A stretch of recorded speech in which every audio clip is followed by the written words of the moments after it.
What defines a game's genre? Is it the design of its visual and narrative elements, or is it the way users interact with the world, such as through combat or other mechanics?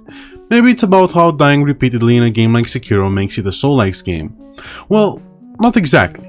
Sekiro is actually categorized as an action-adventure game, even though the answer may vary from person to person. For most people, it is an established title in the Souls-like genre. But things are different for games like Sekiro, Dark Souls, Elden Ring, Nioh, and similar ones, as they have created their own genre called the Souls genre within their scene. But let's move on from that. Today we're going to be talking about my simple casual adventure game called Conundrum Catacombs. The link for the Steam page is in the description. Some of you might already know that it's your typical basic indie title, which of course isn't that great.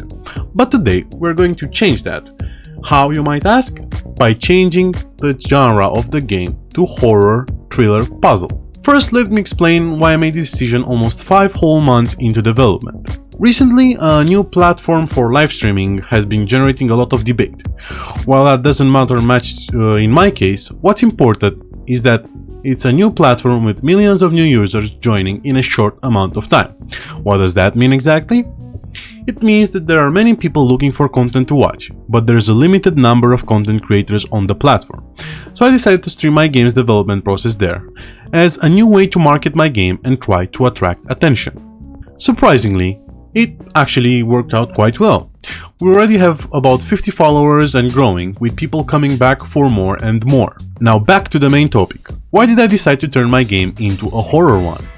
The simple and honest answer is that some streamers picked up the demo I had on itch.io, and while playing it, I could feel the suspense the game was giving them and the immersion it was providing. They all felt like they were experiencing a horror game. However, as you may know, my game currently lacks suspense, except for the torch mechanic where you have to keep it lit to avoid resetting the entire game. So I thought to myself, great, if people want a horror game, I'm going to give them a horror game. While live streaming, we brainstormed with the chat to figure out what type of monster we want to add and how it will interact with the user. Oh, and by the way, if you want to directly participate in the creation of the game, hop over to my stream at kick.com/letgo and share your ideas.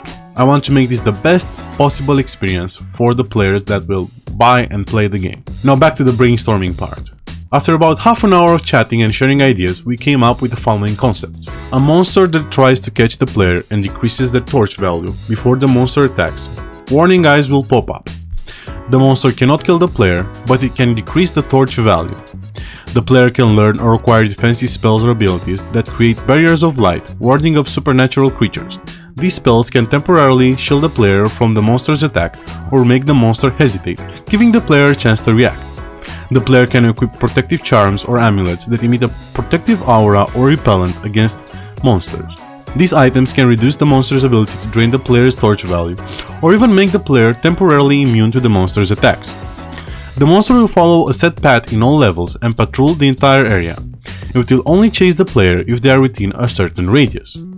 Additionally, I wanted to add barrels or chests in which the player can hide to avoid being found by the monster. So that's pretty much where we are at the moment.